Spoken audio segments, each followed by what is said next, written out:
लोकशाहीचा बुलंद आवाज, रिपब्लिकन वार्ता महाराष्ट्र।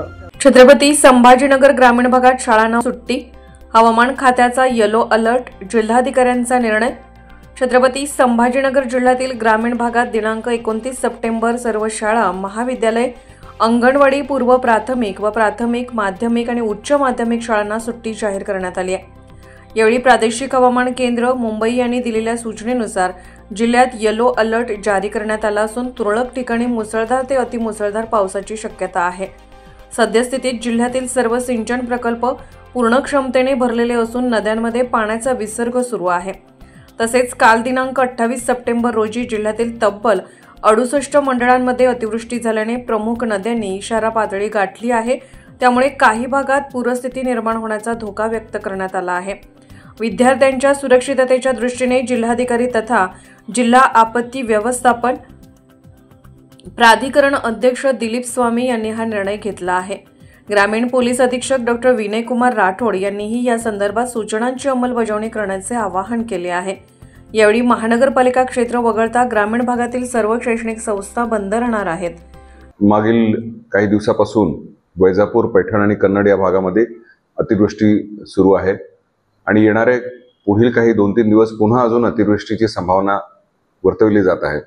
मी आपल्या माध्यमाने सर्व नागरिकांना आवाहन करू इच्छितो की आपण येणाऱ्या 2-3 दिवस अतिशय जागरूक राहणं गरजेचं आहे। कोणत्याही परिस्थितीमध्ये अत्यावश्यक कारण नसल्यास आपण आपल्या घराबाहेर पडू नये। विशेष करून मी विनंती करेन सर्व शेतमजूर शेतकऱ्यांना की आपले जे गुरढोरं आहेत त्यांना आपण मोकळे सोडावे, जेणेकरून गोठ्यामध्ये बांधल्यास त्यांना नंतर जर पाणी अचानकपणे वाढलं तर त्यांच्या जीवितास धोका होऊ शकतो। त्याचबरोबर त्यांना कुठेही नदीपात्राकडे जाऊ देऊ नये।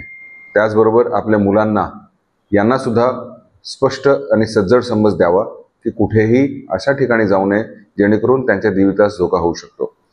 आपण असंही पाहतो आहोत की काही पुलांवरून पाणी वाहून जात आहे आणि तिथं काही लोक पायी चालत आहेत, गाड्या घेऊन जात आहेत।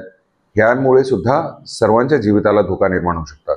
कोणत्याही परिस्थितीमध्ये अशा पाण्याचा अंदाज वरून येत नाही। वरून जरी ते शांत वाटत असेल तरी आतला प्रवाह खूप मोठा असतो आणि अनेक वेळा अशा घटना घडल्यात की गाड्याच्या गाड्या वाहून गेलेल्या आहेत। त्यामुळे आपल्याला सर्वांना विनंती करतो की असं कोणतंही साहस करू नये जेणेकरून आपल्यामुळे अनेक इतर लोकांचे सुद्धा जीव धोक्यात जाईल। पुन्हा एकदा आपल्या सर्वांना विनंती करतो, आवाहन करतो की कोणतीही रिस्क घेऊ नका आणि येणारे 2-3 दिवस आपल्याला अतिशय जागरूक राहणे गरजेचे आहे। धन्यवाद। रिपब्लिकन वार्ता महाराष्ट्र वृत्त वाहिनीसाठी औरंगाबाद मराठवाडा उपसंपादक अकबर शहा।